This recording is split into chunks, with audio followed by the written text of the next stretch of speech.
Well, guys, today we're doing something a little bit different here. Guy was giving me a hard time about my boating past, and he said, you know what? He said, I got a boat here that I'm dicking with. He says, I need a little bit of advice from you. I said, what kind of advice? He said, the rudder's giving me some grief, so I laughed at him. I said, ha, I know nothing about rudders. He says, yeah, you do. So I come down here, we're checking it out. Anyways, how you doing? Good. I tell you what, my friends. What company are you from? Horizon Yacht Services. We're out of West Palm Beach, Florida. Horizon Yacht Services. I tell you what, I fucking hate boats. This here boat here is a pretty nice boat. I guess, is this a boat or a ship? When does it lose boat stuff to ship stuff? When is it? Well, as far as I'm concerned, they're all boats, all right? But this is a yacht, what most people call a yacht. It's very large. And if you want to know a little fun fact, the difference that I learned in the military, in the Navy, the difference between a boat and a ship is that when a boat makes a turn, it leans into the turn, and a ship leans away from the turn. No shit. It has to do with the hull design.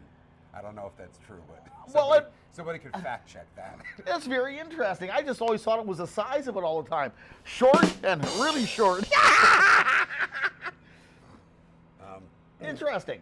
But yeah, this is a custom motor yacht. Just people that have, a lot of resources buy these, and they hire. A lot of people make a living taking care of them, keeping them up. There's a lot of maintenance to do on them. So, the little bit I know about boats, I was in the boat business obviously for just about 20 years, just for speedboats and stuff. And the maintenance on those boats was absolutely, it was pretty incredible, the shit that fell apart on them. I can't imagine you're having literally a floating house out here, yeah. Motorized. Yeah. And there's a lot of systems on it too, like much more than a house. The pumps and just so many moving parts. And then you have to figure when a boat is sitting in the water, it is constantly trying to sink. Like water is constantly trying to find its way in. I tell you what, I have a friend that has a boat almost this size, and he tells me stories about his friends. They'll come back, and if you got a bad power ground on shore power, they come back, and the stern drive and the rudders and everything else, anything aluminum, they come back and it's gone after a year of not being there. The electrolysis just eats anything off like I guess it would be cathode, anodes. Anode, yeah. That's called electrolysis. And yeah, when it's in the water, there's a difference in the grounding and it gets a little technical, but yeah, there's you have to keep what we call sacrificial anodes attached to the bottom of the boat, and they're softer than all the other metals, and they'll eat away first.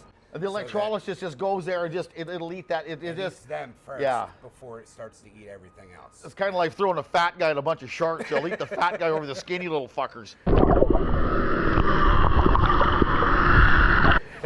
That's very interesting. But again, have you seen that before? You come to somebody's boat and the back of the drive's rotted off of it and gone? Oh, sure. You have, eh? Yeah, a boat that hasn't been looked after, yeah. And it usually comes from bad shore power, they say, a bad ground or something on the boat. It can. Yeah. And it just, yeah. Interesting. Even if all the grounds are good, it still happens on every boat in saltwater. Don't have that problem up in lakes, in freshwater. So much, salt water. It just conducts electricity a little bit better. Yeah, for sure. And you just pull this old jewel out of there and you come over and doing the thrusters and checking. Typically once a year, any boat that sits in salt water, that sits in the ocean, is going to need to come out just about every year for what we call an annual haul out.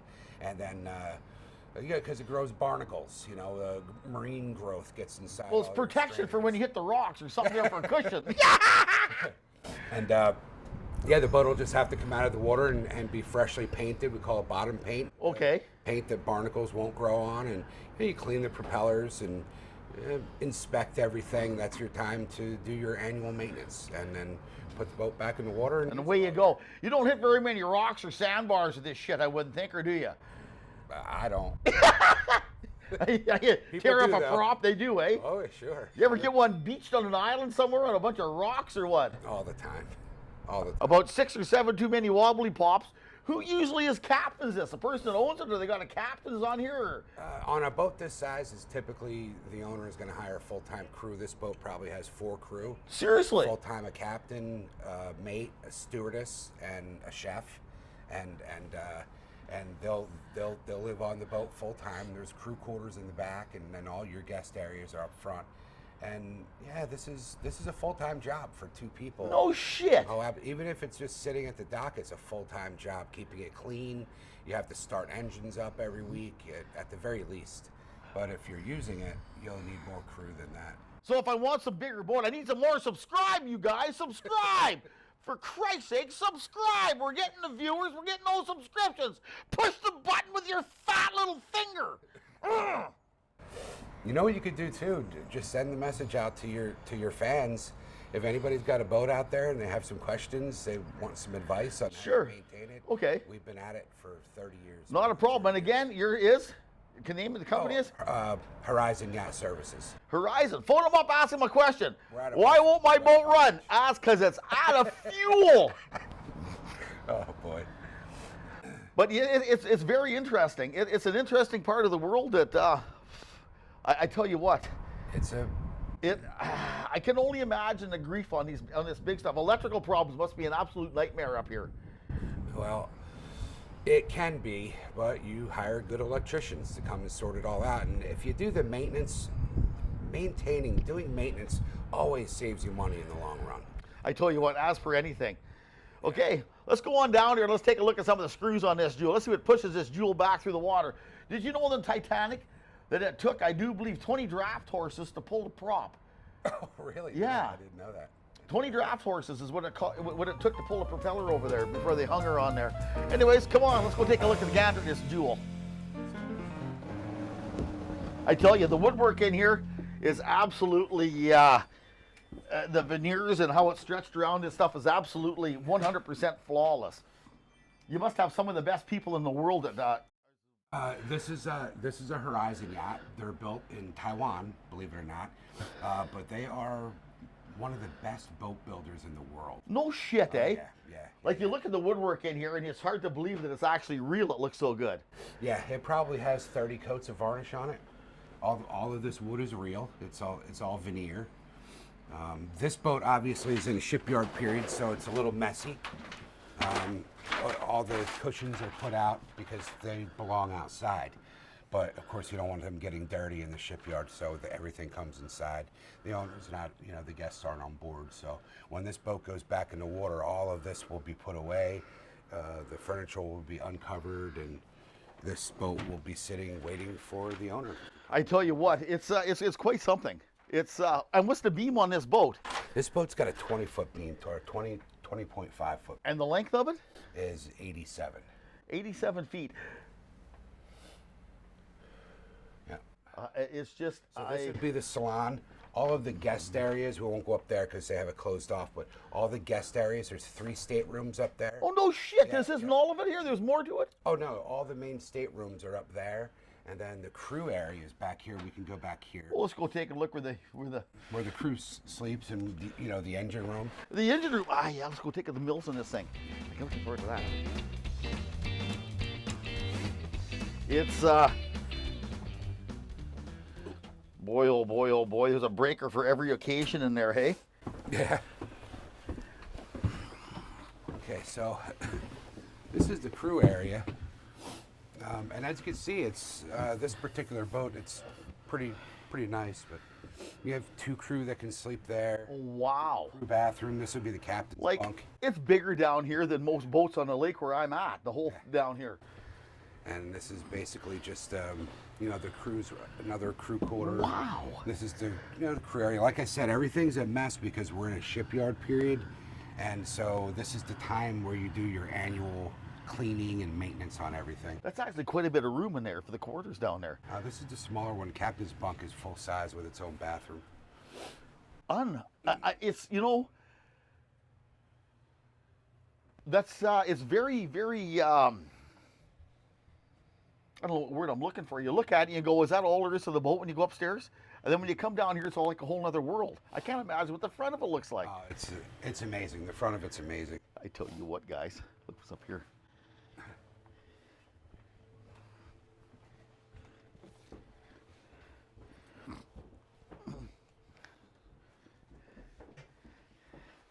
Okay. You got a couple kitty cats down here.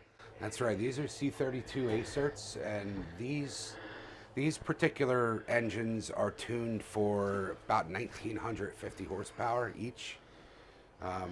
It depends on how they're tuned. Most C32s are tuned out between 16 and 1,700 horsepower. These are 1,950.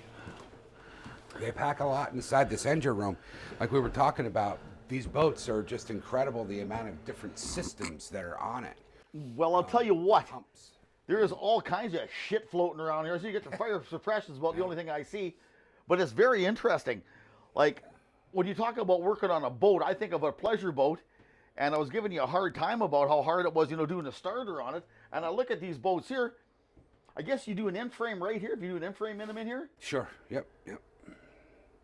Yeah, well, we don't get into, this is going to be your Caterpillar, mechanics like that just work on these big diesels. How do you get a motor out of here when it calves? Well, you're going to disassemble it and get it right out that door, but it'll come apart in a lot. You really won't have to ever pull the block out.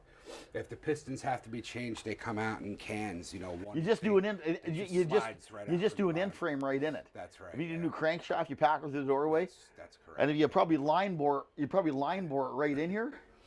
Yeah, I mean that goes a little bit beyond my my knowledge. I specialize in other things like like for example the air conditioning system right here. This boat has a chiller system in it, so it doesn't have a bunch of you have to figure this boat probably has 14 different air handlers inside it, maybe 16. No kidding. So those chill the water and make the water really cold, then that water circulates through all the air handlers, and then the air blows, you have your air conditioning or your heat. It's not like a direct expansion like your home. This over here is a water maker that probably makes about 150 to 200 gallons a day of fresh water. It turns seawater into fresh drinkable water for the boat. That's a sewage treatment plant right there. No shit. Hey? Yeah, that's a sewage treatment plant. That is what treats your your black water. And then it's Coast Guard approved to be discharged overboard. It's sanitized. So I specialize in like those, different systems. The Caterpillars. That's somebody else's all in. Main engines. Yeah. I save that. I mean, we can do normal maintenance, oil changes, small things like that, but I save that for the men. That's all they do is work on these big diesel engines. I tell you what, it's something that is very, it's very, very interesting.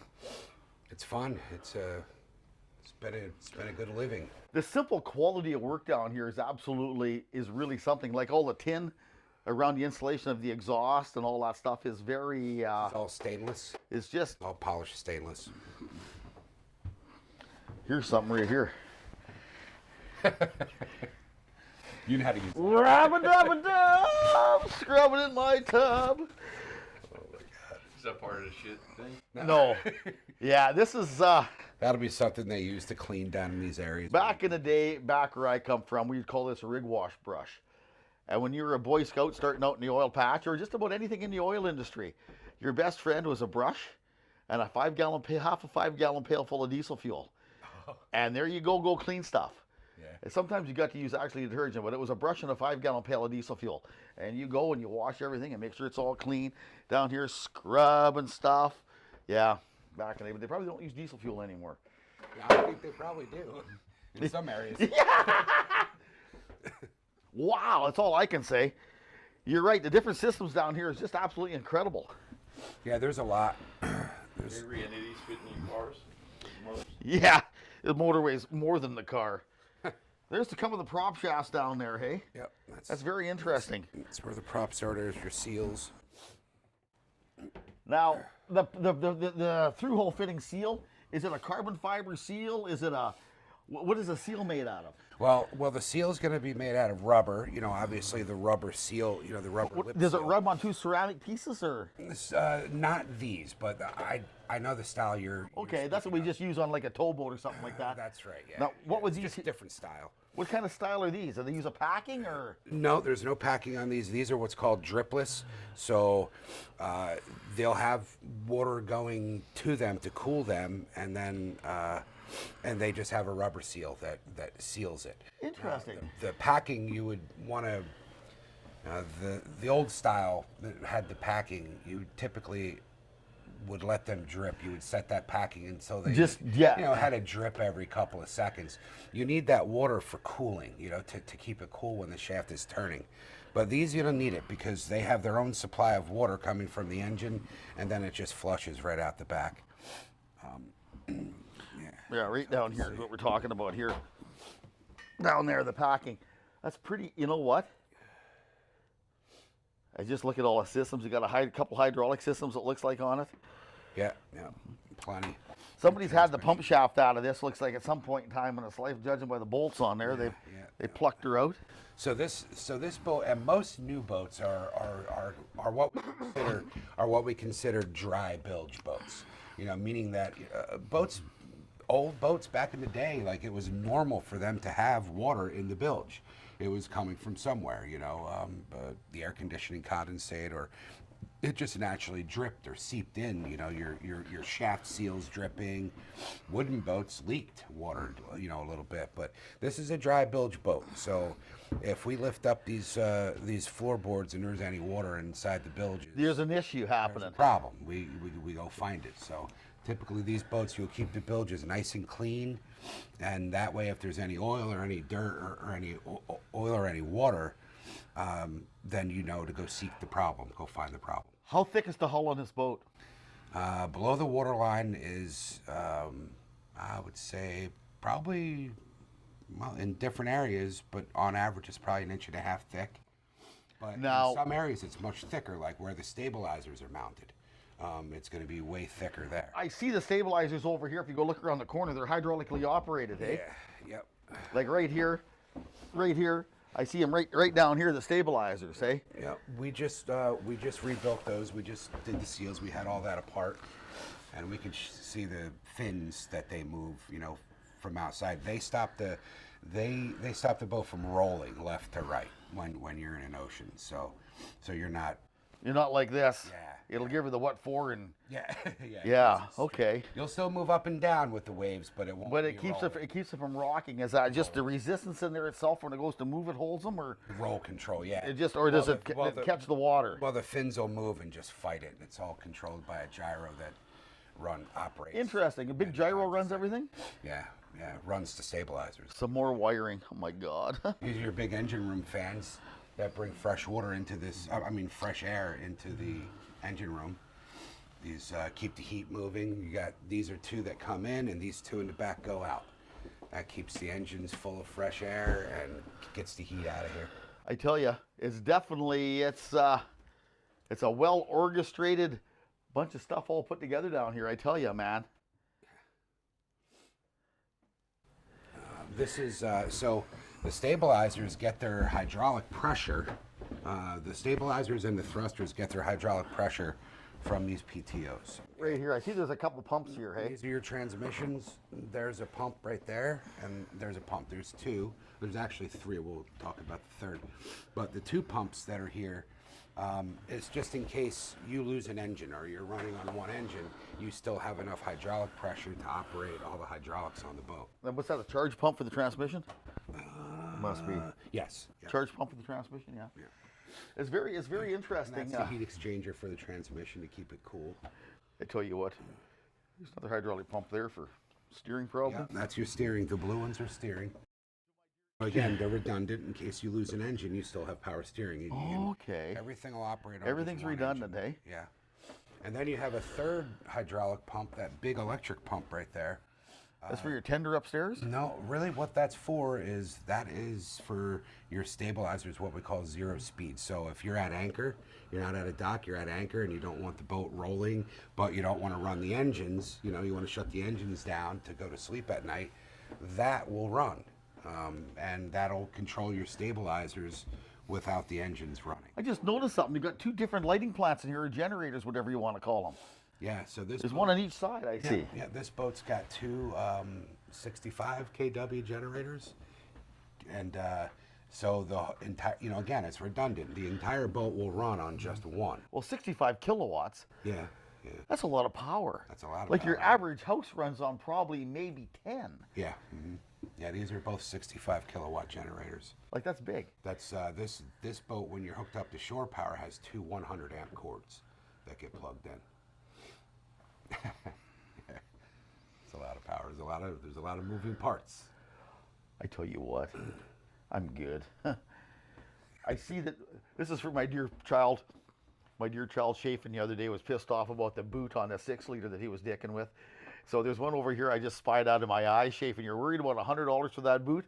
I'm curious what this here boot's worth. If that was $100 on that 6-liter, what that boot right there is worth, that blue boot down there.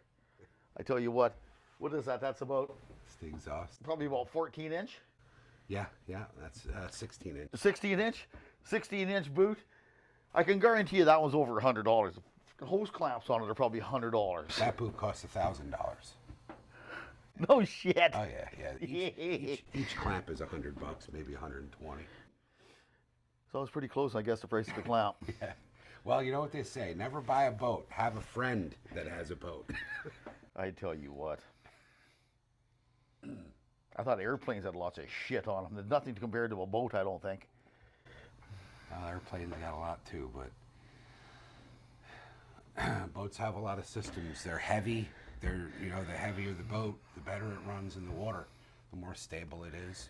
Only thing I got to say is when you go to change a starter on this boat, it is probably the easiest starter that I've ever seen in my life to change.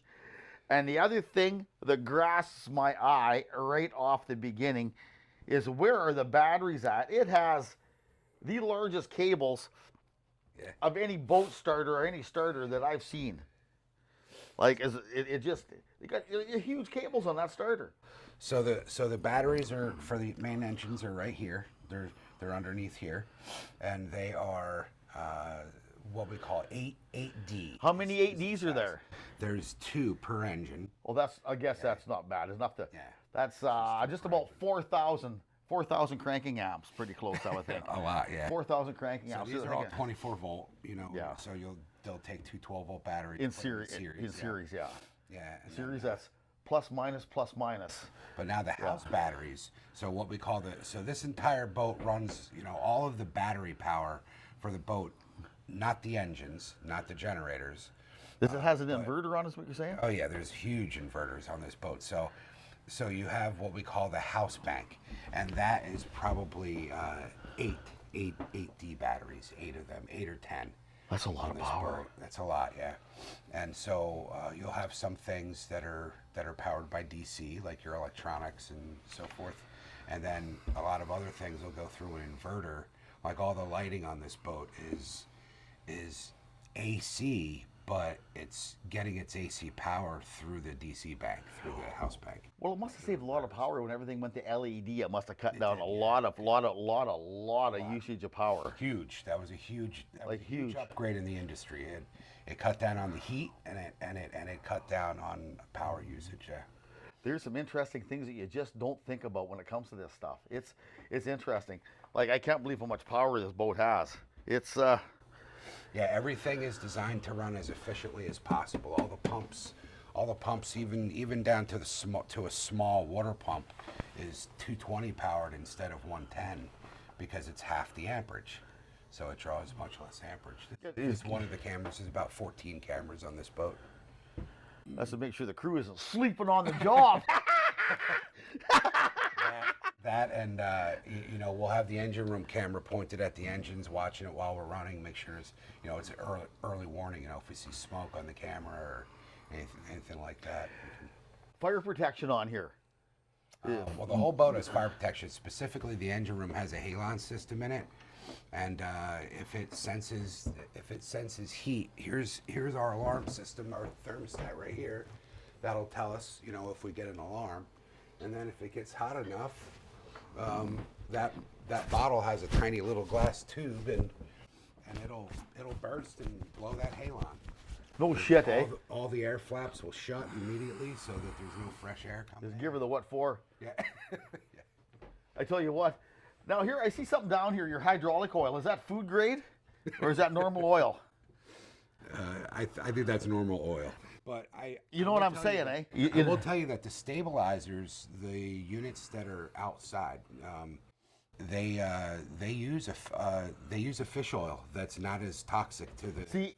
In the road building industry or whatever industry it is for moving dirt or whatever, if you're at very close to water or whatever, they'll use a food grade oil in there of some kind. Way it be, I don't know. No, you're virgin olive oil is what they really like. You're right. It's a fish oil that's not is, damaging to marine life if it leaks into the water. It's interesting. Okay, well that's a hell of a tour on here. And you've been doing this a long time, hey? Yeah. About 25, 30 years. I tell you what. Since I got out of the military, I was an engineer in the Navy, flew on hovercraft. Hovercraft? Yeah, the LCACs. Okay, interesting. 2 big propellers. Very quiet machine. Yeah, oh my God. I think Detroit makes noise. Okay. Tell you what, there is a couple of crawl spaces where you got to go find a young pup. Tanner's underneath there. I don't know. You got to go back there and check, make sure he's not sleeping. What's up, baby? How you doing down there, Tanner? What are you dicking with? Rudders. What are you doing to him? We had to take it apart and put it back together the right Well, way. there you go. You like working in the boat business? Yeah. How long you been doing it Not for? bad. About 4 years now. Well, that's all right, eh? Should have made your money the old-fashioned way. You should have married it. We got a stowaway down here. Yeah. Remember, it's all. Don't fall asleep down there, Tanner. Remember, it's all by the hour. Now, what's this here? I see you got some parts here. This ram is for. Well, that's actually what Tanner's working on. We're going to get ready to replace that. That's your hydraulic steering ram. For the Okay. rudders, for the main rudders. He's pulling the old one out. We're going to put that new one in. Interesting. What are parts like to get like anything else? Yeah, when you know where to go, there's whole industries that supply all the parts. Here's a question. I noticed that thing's made all out of brass. What's that ram worth? About $8,000? Nah, I don't think that one's that bad. That's kind of a small one, so maybe 2,000, 3,000, probably. Well, that surprises me. That's all that's worth. Yeah. It's very interesting. There's a lot of those made.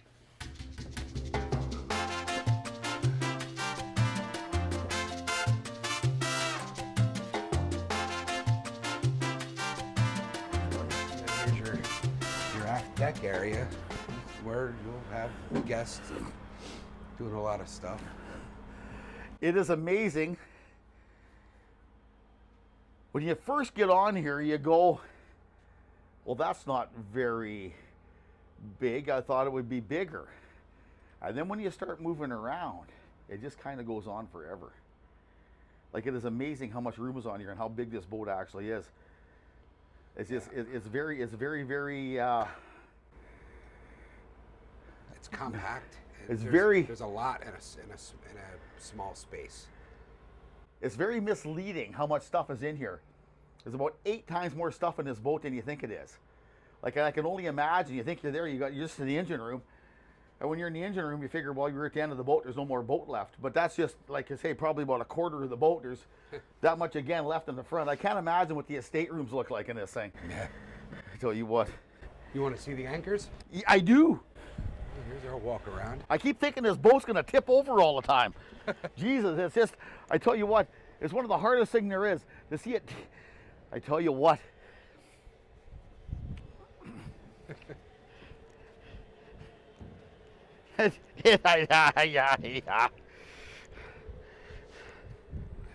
Jesus. All your staterooms are below this.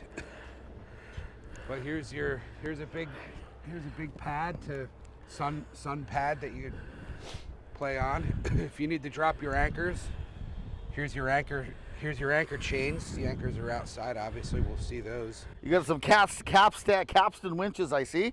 That's right. Those are Maxwell's, hydraulically driven. They run off that hydraulic system too. Now, how do you run them up here? Or you just Some of the captain turns them on in there and away you go. Well, he's got control of them up there, but also we plug a controller in that. Okay. Finally made it. Must have got enough subscribers. I did. I finally got enough subscribers. Yeah.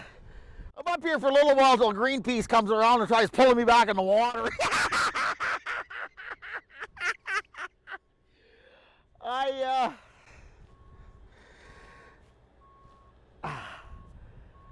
You know, I fucking hate boats, but I tell you what, I think I could probably make an exception for this one.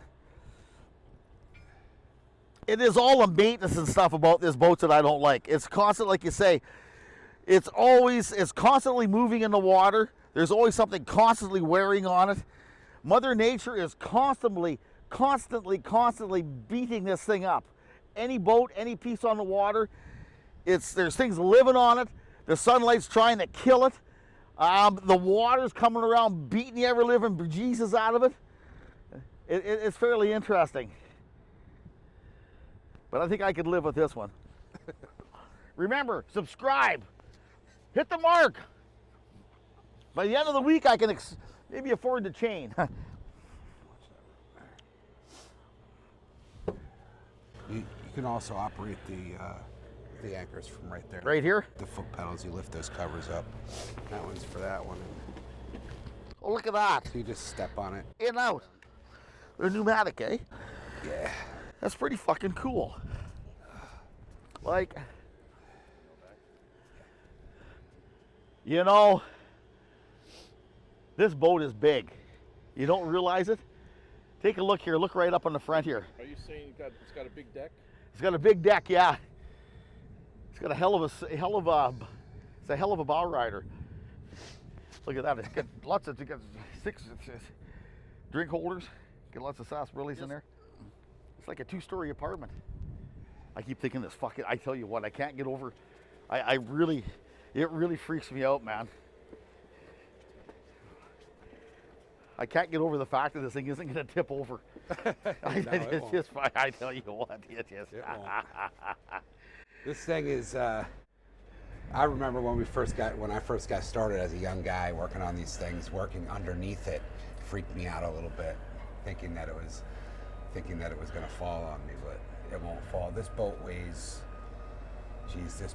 about 80 tons, so 160,000 pounds. 80 ton. Yeah, 80 tons. So it won't fall over. Well, if it does fall over, there'd be a hell of a crash. So now I'm looking around here at a few things. I take it somebody has sandblasted something up here or cleaned something up. I see a bunch of sand here. And they actually sandblasted underneath the running gear, cleaning it up, and it just the dust that got up here. No shit, hey, it migrated all the way up here. Yeah. And it was wrapped up really well, but just the dust, coming out of it, just a little dust. God, that's nice right here. I tell you what, it's like wintertime here. We're in Florida right now. I think it was 0 last night. I tell you, yeah, I know. You've seen colder, but it's cold. It's damp and the wind's blowing on you. It's not usually cold like this. Yeah, I tell you. Our stowaway is here. Warmed up out here. I tell you what, yeah, is it fairly cold in that hole or what? We can go down and look at him. Sure, let's go take a gander at him. Okay, guys, we're all wondering about these screws on this thing. Now, this feels awful weird. What is this stuff on here? This is a product called Prop Speed. It's sort of a silicone-based product that we put on all the running gear so that barnacles don't grow on it. No shit. Yeah, and this boat's being painted with an anti-fouling paint, just slows the growth, the marine growth. Now, Junior's working on the ram for this right here, the rudder? The rudder, yeah. Yeah, he's working on the rudder right here. Yeah, we're putting a new bearing on that rudder and then a new steering ram, and then these will get prop speeded also. Interesting. We're done. Your thruster? They're still being worked on, but that thrusts your boat left and right. There's one in the front and one in the back. And here's where the anodes go that stop the electrolysis from happening. They'll eat away first. before Oh, the metal interesting. does. You can see how those have eaten away some. I tell you what. Look at this. How big is this prop? 48 inch or something like that? That prop is 44 inches. 44 inches? Weighs about 400 pounds. Now, what's this prop worth? Well, they cost, if they had to buy new ones, maybe 25,000 each No shit, eh? to have them built. Are they specific to this boat, or Yeah. they're just very specific to the boat that they're on? Well, they're very specific to, you know, it's a formula. They calculate the weight of the boat, the power of the boat. Yeah, it's definitely yeah. specific to this boat. Interesting. Okay, we'll take a look at these anodes. We keep talking about these sacrificial pieces. All that means that all the electrons and everything, they will eat the sacrificial piece off instead of eating your good stuff. So here's one of the anodes. You can see this started its life out probably this big, and that's what is eaten away from it. And how long has that been in the water for? This one probably took about 8 months, 6 months. No shit. To wear away that much. Yeah. Look at these ones over here. Yeah, those. That's all it took to do that. They all did their job. Well, I guess that's a. I mean, if it didn't, those Now they fit mount on right here. Is that the mounts there for it? That's right, and these are connected with wires to everything metal underneath this boat. I was just going to ask you that. Inside, yeah. You just can't put them on. They all got to be connected together. Every steel piece has to be connected together. You don't get this. I tell you what. Yeah, that's all connected with bonding wires to everything, to these lights, to the rudders. So if we took a multimeter and, you know, put it on ohms, it would have been touch it whatever here, you touch touch it over there. It's all connected. If it's not, there's a problem. Look at that. Look at the shot through. Look how impressive that is. I tell you what. I still think this fucking boat's gonna fall over. So the stabilizers we saw on the inside, they move these fins right here.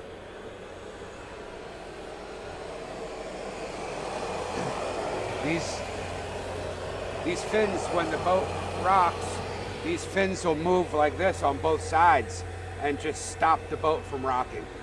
The wedge in the water here just holds the water, and it's just right. kind of like a little bit of a shock absorber. Yeah. I guess you could use that to stop or turn your boat with them, or what? No.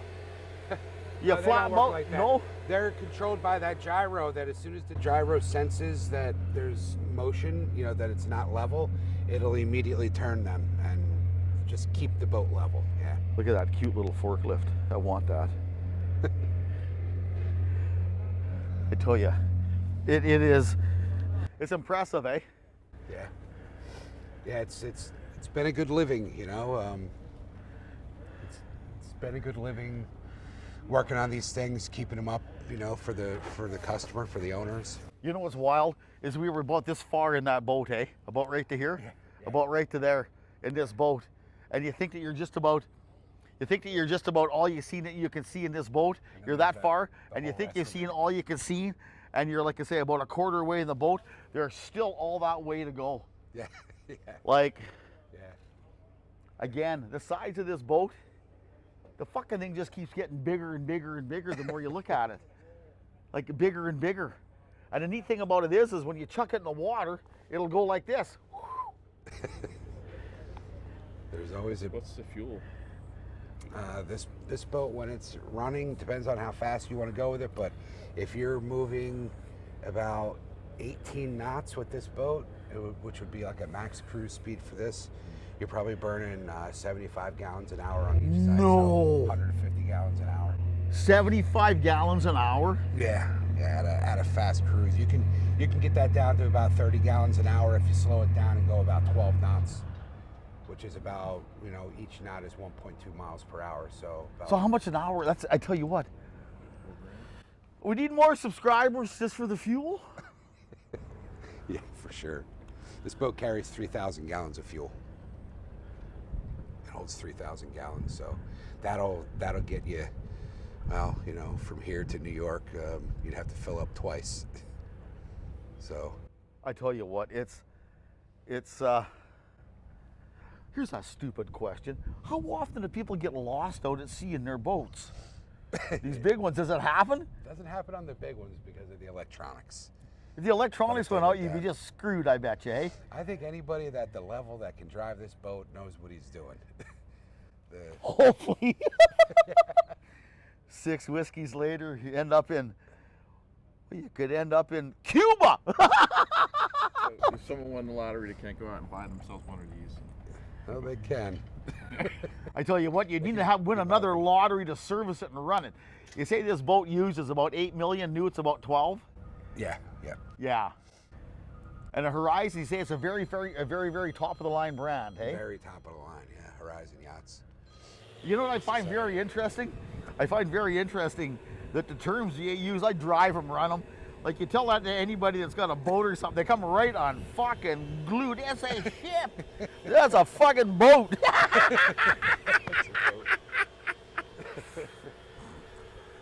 Is that one of the old props over there? Do they have a prop exchange program?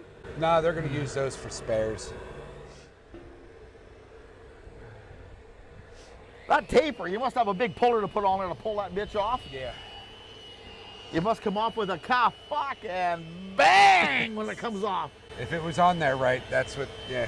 If it comes off easy, it wasn't on there right. You heat them up to put them on, or you just actually No. you'll use a torque wrench on that, or you'd use a torque assist, not a torque. You'd use a hydraulic wrench, Hydraulics, yeah. a hydraulic wrench. Hydraulic presses, yeah. We try not to use heat. No, but if we're putting it back on to tighten the nut up, what do you use? A hydraulic wrench, or do you do it by hand? No, we do it by hand. That just slides up by hand. Now, what do you put, like a 15-foot snipe on there? Where you go? Then we just tighten that nut up. But if it fits right, if it's mated properly to the shaft, it doesn't require a lot of force to put it on. You know what? Thanks for the tour. Yep. It's been an absolute pleasure. And I tell you what, guys, if you want to see some more, leave a comment, because he's got some more bigger stuff for us to come and look at. And smaller stuff. That smaller stuff, I like it. Okay, thanks for your time. Yep. We're out of here.